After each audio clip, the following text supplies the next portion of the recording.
નજીક આવવા દેતા નહોતા કે ભાઈ દૂર રહો ઇન્ફેક્શન લાગી જશે, પણ સાહેબજીને અમારે પ્રેમ એવો છે કે સાહેબ કે ભાઈ બધું સાઈડમાં મૂકી દો. મારે સાહેબજીને એવું કેવું હતું કે સાહેબજી આપણે કાલસર્પ યોગની પૂજા આપણે નિશ્રામાં કરાવી છે. તો સાહેબજીએ કીધું કે ભાદરવા મહિના સુધી ગુરુ મહારાજ સાહેબને બોલવાનું નથી.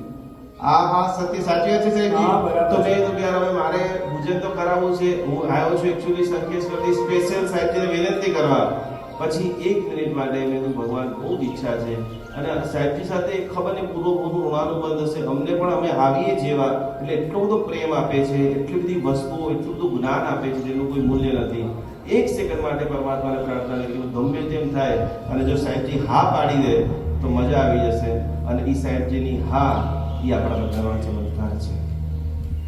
સાહેબજી ચોખ્ખી ના પાડી દીધી અને હજી આ બાયપાસ કરાવીને મહિનો 2 મહિના પણ નથી થયા. હજુ સાચો જરૂરી છે, એટલે ડિસ્ટન્સ રાખવું પણ જરૂરી